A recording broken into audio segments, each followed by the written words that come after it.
Break के बाद आपके सामने हाजिर हैं और पार्टीज जो इस वक्त मिल बैठ के बात कर रही हैं उसमें आगे जो एक ट्रेजेडी हमें नज़र आती रही है शदीद किस्म की कि ठीक है आरिफ अलवी साहब के बात को तो आप कह सकते हैं कि नेचुरल चीज़ है क्योंकि आगे जो सिगरेट एक्ट की वजह से उसका गैजेट जब अब कानून बन गया है वो उसके बाद जो पकड़ धकड़ का सिलसिला है और शाह महमूद कुरैशी उसमें सबसे पहले उसका शिकार हुआ है, मजीद गिरफ्तारियां आ रही हैं। तो हो सकता है जनाब कि अगर उस मीटिंग का साइफर वाली मीटिंग का अगर कोई भी हिस्सा होगा तो तमाम ही इसके जिम्मे में आएंगे। ये तो पहले सोचना चाहिए था जब इन बिलों पे दस्तखत हो रहे थे, या फिर आपने ये कह दिया कि जनाब साइड में कर दो इसको फिर देखा जाएगा। वो अपने ऊपर क्यों इसका गुनाह लेते कि मैंने साइन कर दिया या मैंने कुछ कहा, उन्होंने खामोश रहना बेहतर समझा। सवाल ही तो मैं इस वक्त ये कर रही हूँ, ब्रेक से पहले भी ये बात कर रही थी कि जब आपके साथ चीजें होती हैं उस वक्त आप खामोशी इख्तियार कर लेते हैं और बाद में आप कहते हैं जनाब ये हो गया तो क्यों हुआ।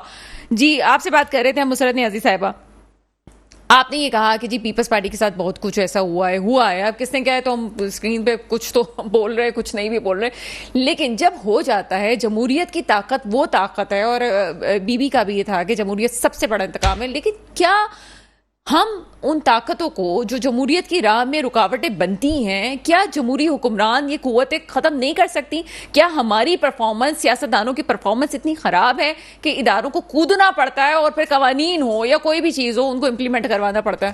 देखिए सबसे बड़ी बात तो ये है कि सना इदारे अपने दायरा कार के अंदर रहे। हमेशा मैं आपके प्रोग्राम्स में कहती हूँ जब अपने दायरा कार से तजावुज करेंगे तो यकीनन बिगाड़ पैदा होगा, चाहे वो सियासी मामलात में हो। देखिए सियासतदान किसी और इदारे में तो जाके नहीं बोलते ना, हमेशा ही सियासतदानों को ही क्यों टारगेट बनाया जाता है? क्या बाकी इदारे ख़त्म हो गए? क्या बाकी इदारों का कोई काम नहीं है? तो देखिए सियासतदान ही है जो मुल्क को सही मुस्तहकम हालत में ला सकते हैं और वो सही सिमत में ले जा सकते हैं। अगर कहें कि जी सियासतदान ही बुरे हैं तो फिर सियासतदान ही थे जो पाकिस्तान को मारज़ वजूद में लाए, तो ये चीज़ नहीं है। मैं समझती हूँ कि किसी भी इदारे को इंटरफेयर करने का हक हासिल नहीं होना चाहिए और इसमें तमाम जो बिल भी पेश हों और जो लॉ बने उसके ऊपर सबको एक होना चाहिए ताकि मिल बैठकर पाकिस्तान की फलाह के लिए सोचें, मुस्तहकम बनाने के लिए सोचें, अवाम के लिए सोचें। ये ना कहें कि इदारों के साथ टकराव हो, इदारों के साथ लड़ते रहें, झगड़ते रहें और वो टाइम पीरियड खत्म हो जाए। जिस तरह खान साहब ने किया कि जो टाइम पीरियड उनके पास रहा वो सिर्फ और सिर्फ सियासी जो है ना इंतकाम रहते रहे, इसको पकड़ लो, इसको पकड़ लो, इसके ऊपर एलिगेशंस लगा लो। भाई आप एलिगेशंस लगा रहे हो, चाहे किसी के ऊपर साबित हो रहा है नहीं हो रहा, उनको बंद कर दो। ये सब कुछ नहीं होना चाहिए, इंतकामी कार्रवाइयां नहीं होनी चाहिए। पाकिस्तान पीपल्स पार्टी ने कभी भी अपने दौरे हुकूमत के अंदर सख्त से सख्त मुखालिफ पर भी कभी इंतकामी कार्रवाई नहीं की। ये चीज़ मैं समझती हूँ आपको भी एडमिट करनी पड़ेगी और अवाम को भी करनी पड़ेगी। सही है, लेकिन यहाँ पे वही बात है कि जमहूरी इदारे, सियासतदान क्या इतने मुस्तहकम नहीं होते? क्या उनकी चीज़ें, उनकी बनाई हुई स्ट्रेटजी ऐसी नहीं होती कि चीज़ें आगे चली आगे कंटिन्यू की जा सके? शायद यही वजह है कि आज बटग्राम और सवात वाला जो वाक़या है इसमें जो कमी थी डेवलपमेंट के काम की और चीज़ों की और आपके इदारों की, तभी तो एक इदारे को आपको कूदना पड़ा वहां पे। क्या आपके पास, हुकूमत के पास ऐसी कोई चीजें नहीं है कि वो कोई इदारा नहीं है कि वहां पे जाके वो रेस्क्यू कर सकता? ऐसे मामलात में तो आपको फौज बड़े अच्छे से याद आ जाती है। तो फिर आप ये भी ना करें सियासतदान के जनाब फौज क्यों कूदती है यहाँ पे मेरे साथ कि कौन किस तरह से कूदते हैं। देखिए एक चीज बताऊं आपको, आपने कहा कि मेरे साथ देखिए अदीब सफी मौजूद है, चले उनसे बात कर लीजिए। अदीब सफी साहब मेरे साथ मौजूद है। सर प्रोग्राम में आपको वेलकम करते हैं। बहुत शुक्रिया। अदीब सफी साहब खास तौर पे आपसे जिक्र करेंगे, फौज के जवान, कौम के बेटे, आए दिन हमें इत्तला मिलती है कि कहीं शहादत हो गई, कहीं कोई बात हो गई और अक्सर तो लोग इससे वाकिफ भी नहीं होते। जाहिर सी बात है वो अगर कहीं से आया है, वो पाकिस्तान के लिए काम कर रहा है और अचानक से वो भी एक घर रखता है, उसकी भी फैमिली है, वो भी किसी माँ का बेटा है। आज जो वाक़या हुआ साउथ वजीरिस्तान में दहशतगर्दी की कार्रवाई हुई और उस कार्रवाई के नतीजे में 6 जवान जामे शहादत नोश किया उन्होंने। क्या कहते हैं, क्या ये दहशतगर्दी के वाक़यात बहुत नहीं हो गए कि जिनमें हमारे नौजवान उसका खमियाजा भुगत रहे हैं, उस जंग का हिस्सा बन रहे हैं जिसमें नहीं जाना चाहिए था, हमारी मजबूरी बन गई है? क्या ये अफगानिस्तान से अमरीकी फौजी जाने के बाद से ही सब कुछ हुआ है? किस तरह देखते हैं इस मामले को? बहुत शुक्रिया डॉक्टर साहब। देखिए, दहशतगर्दी का जो सिलसिला है ये मुसलसल चल रहा है और कभी उसकी इंटेंसिटी बढ़ जाती है, कभी कम हो जाती है, लेकिन ये सिलसिला जो है ये जब अमरीकी अफगानिस्तान में मौजूद थे तब भी हो रहा था और उनके जाने के बाद भी हो रहा है। इसके लिए जो चीज समझने की जरूरत है वो ये कि ये दहशतगर्दी का जो एलिमेंट है ये हमारे हमारे वजूद में क्यों आया।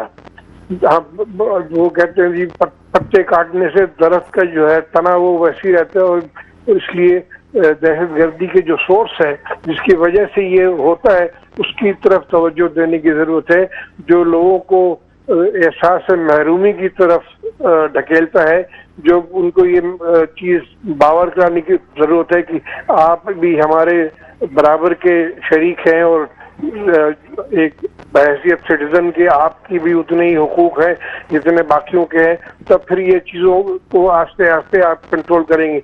लेकिन जब तक ये एहसास से महरूमी और फ्रस्ट्रेशन और लोगों को डिप्राइव किया जाएगा उनके बेसिक जो उनकी ह्यूमन राइट्स हैं, उनकी बेसिक जो ज़रूरियात हैं, जब उनको नहीं दी जाएंगी तो ये जन्म देता है इस तरह के वाक़यात को।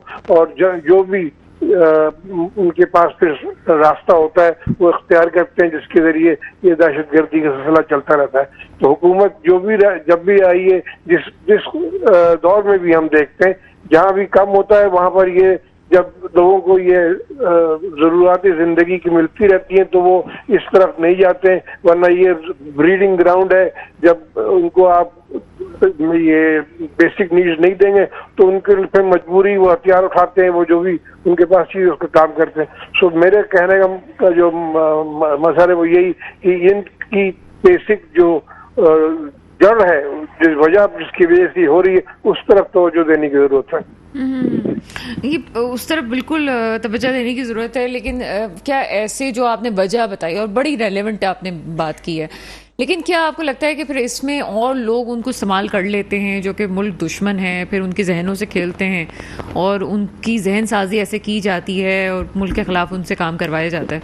बहुत अच्छी बात की, बिल्कुल सही आपने निशानदेही की कि जब इस किस्म के हालात पैदा होते हैं तो जो मजबूर लोग बैठे हैं वो उनके लिए फिर अगर उनका ये कहा जाता है कि जी आपकी फैमिली को हम 20 लाख रुपए दे देंगे, आप हमारे लिए जाके ये काम करती है, तो वो कर देते हैं, बिकॉज वो अपने लिए एक छोटा सा उनके लिए कुर्बानी है अपने फैमिली को बचाने के लिए, तो वो जाके ये काम कर देते हैं। तो इसलिए बिल्कुल सही निशानदेही की, इस तरह की हालात को नहीं पैदा करें जहां लोग मजबूरन इस तरफ जाएं और अपने बाकी जो फैमिली मेंबर्स हैं, जो रिश्तेदार हैं, उनकी बका के लिए, उनकी सर्वाइवल के लिए वो फिर ये काम करें जाके।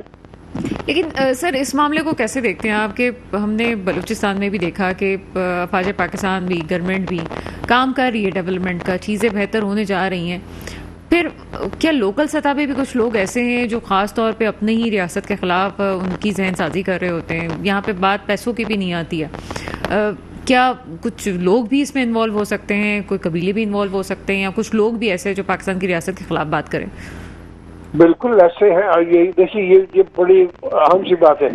आपके जो बैरूनी ताकतें जो हैं, बाहर के जो अवामिल शामिल है, उनके पास अगर हम अपने एजेंसीज की बात करते हैं तो बाहर के लोगों के पास भी है, रॉ की एजेंसीज है, एनडीएस है, ये तमाम चीज, ये लोग तो फिर इस मौके की तलाश में होते हैं कि किस तरीके से आपको डिस्टेबलाइज करें, किस तरीके से आपके खिलाफ कार्रवाई करें।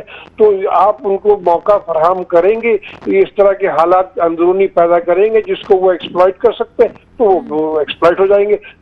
हर एक आदमी का अपना एक पैमाना है जिसके बाद उसको वो बर्दाश्त नहीं कर पाते, तो उनको मजबूरन इस तरफ जाते हैं। अभी जितने भी जैसे हम दूसरों के मुल्कों में जाके ये काम करते हैं, तो वैसे हमारे यहाँ करते हैं।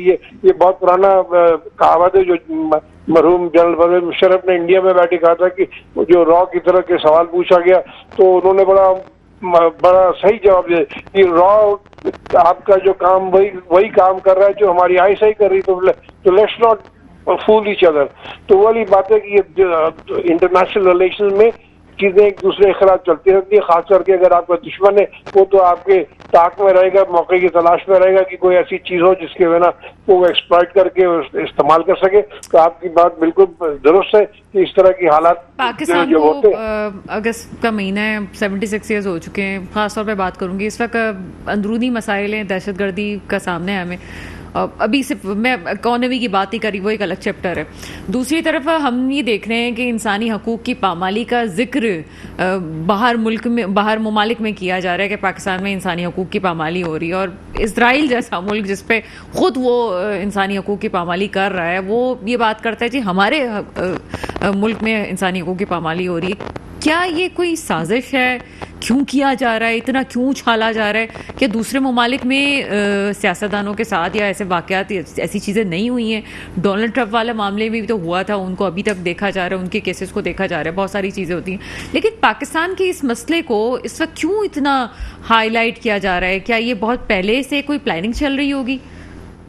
ये पहले से प्लानिंग एक कंटिन्यूस प्रोसेस है जो जो जो चल रहा है, और इसमें कोई वक्फा नहीं आ रहा है। और जहां तक कि आपके सवाल है कि दूसरे मुल्कों की में भी पामाली हो रही है लेकिन उसका इतना चर्चा नहीं है, बिल्कुल सही है। बात यह है कि जो मीडिया, जैसे हमारे मुल्क का मीडिया अंडर कंट्रोल चलता है, वैसी बाकी जो दुनिया का मीडिया है वो मुख्तलिफ एजेंसीज कंट्रोल कर रही हैं। तो जिसका वो प्रोपेगेंडा और जिसका वो मजबूत है उनकी बात सुनी जाती है। अमेरिकन जो है वो आपके इस वक्त सुपर पावर की स्टेटस पे, तो उनके प्रेस और उनकी मीडिया ने जो प्रोजेक्ट करना है दुनिया भर में वो आपको उसका खमियाजा भुगतना पड़ेगा। हम लोग जो है वो हमारे यहाँ जो पामाली हो रही है हम उस चीज की तरफ तवज्जो दें ताकि उन अवामिल को हम अपने सिस्टम से निकालें, ताकि उनको ये मौका ना मिले इस चीज को कहने का कि साहब यहाँ पर ये यहाँ पर हो रही है। आप देखिए अभी जनावाला बाग में, जनेवाले में जो क्रिश्चियन के खिलाफ कार्रवाई हुई, पूरा इंटरनेशनल प्रेस जो है वो इस पर जो है वो शोर मचाए बैठा हुआ है कि क्या हो गया। तो हम खुद इस तरह की चीजें जब मुहैया करेंगे तो इंटरनेशनल प्रेस तो आपको बदनाम करेगा। बहुत वाज़ेह मौक़िफ़ दिया आपने, बहुत शुक्रिया। अदीब सफ़ी साहब हमारे साथ मौजूद थे, और यही बात मैं आपके साथ कहूँगी मुसरत नियाज़ी साहिबा। जड़ावाला वाक़या वो तो एक अपनी तौर से हकीकत है, मैंने पूरा प्रोग्राम भी इसमें किया है, लेकिन इस वक्त ख़ास तौर पे जो पाकिस्तान के सियासतदानों के साथ जो कुछ है या हमारी अंदरूनी सियासत है उसको बाहर डिस्कस करके उस पर एक बात की जा रही है कि पाकिस्तान के आइन को ख़तरा है या पाकिस्तान में हकूक़ की पामाली हो रही है। किस तरह से देखती हैं इस मामले को? देखिए, मैं समझती हूँ कि अगर जिस तरह से भी सदर साहब ने मौक़िफ़ अख्तियार किया है, या इससे पहले खान साहब जब दौरे किया करते थे, तो देखें जो घर की लड़ाई होती है, यानी पाकिस्तान की अगर पॉलिटिशियन के आपस में भी अगर कोई चपलिश थी तो वो हाईलाइट नहीं होनी चाहिए थी। खान साहब जाते थे तो कहते थे मेरे मुल्क के अंदर फ़लाँ शख्स है, फ़लाँ पार्टी का लीडर है, फ़लाँ है, वो मतलब करप्शन ज़्यादा है, वो करप्ट है, वो फलाना, इस तरह की बातें देखें। और इसी तरह से बिलावल भुट्टो साहब गए तो इमरान खान से पे जब रशिया वाली बात हुई तो उनसे बात की गई तो उन्होंने क्या कहा कि नहीं जी वो पाकिस्तान के प्राइम मिनिस्टर थे और जो कुछ भी किया तो यकीनन वो इजाज़त से या यकीनन सबको एतमाद में लेकर गए होंगे। उन्होंने ये नहीं कहा कि ऐसा गलत हुआ या सही हुआ, क्योंकि हमें बैठकर खुद अपने मामलात को जब तक सॉल्व नहीं होंगे ना तो जाहिर सी बात है जो हमारा दुश्मन होगा वो हम पर एलिगेशंस भी लगाएगा और वो हमारे खिलाफ प्रोपेगेंडा भी करेगा और हमारी चीज़ जो नहीं भी होगी उसको भी हाईलाइट करेगा। और आपको पता है ना कि जो हमारा दुश्मन है वो तो अगर आप कबूतर को भी उठा लें तो कहते हैं जी वो पाकिस्तान की तरफ से दहशतगर्दी का पैगाम है, तो उनकी तो बात ना करें। लेकिन इस तरह की जो चीजें होंगी जी बहुत सारे लोग नाराज भी होंगे। पर प्रोग्राम के खत्म होने का वक्त आ गया। बहुत शुक्रिया आपका, बहुत शुक्रिया। यहाँ पे जो एक जंग चल रही है उसमें ट्वीट की भी जंग है, और उसमें खास तौर पे जब आप टैग करके किसी बाहर मुल्क में किसी ओहदेदार को आप टैग कर रहे होते हैं, ये सोचें कि आप पाकिस्तान से कौन सा भला कर रहे हैं। अगर आप पाकिस्तान के लिए बात करते हैं, पाकिस्तान की सलामती और बका के लिए, आप भी पुरुमीद हैं और आप समझते समझते हैं कि आपके साथ कुछ गलत हो गया तो क्या अपने घर को आग लगा के ये साबित करना कि आपके साथ गलत हुआ तो आप भी नहीं बचेंगे। अपने घर को आग मत लगाइए। जहाँ तक ये कहना कि ये जो चीज़ें हो रही हैं फिर आप खुद ही अपने बारे में रास्ते बंद कर रहे हैं अपने, कि फिर जो 9 मई का वाकया हुआ वो भी यही कहा जाएगा कि वही एक चेन का शाखसाना था, क्यों अपनी चीज़ों को मजीद बिगाड़ने की तरफ चाह रहे हैं। हालात जो भी हों, फिलहाल यही कहा जा सकता है कि चीज़ों को बेहतर करने के लिए तमाम स्टेक होल्डर्स को बैठना पड़ेगा और फैसला करना पड़ेगा कि बेहतरी किस चीज़ में है। दुआ वही है जो हमेशा होती है, मेरे मुल्क में वो हुक्मरान आए जो वाकई मेरे मुल्क के मुस्तकबिल की हिफाजत करें। इसके साथ ही प्रोग्राम का वक्त खत्म होता है। मुझे इजाज़त दीजिएगा। खुदा हाफिज़।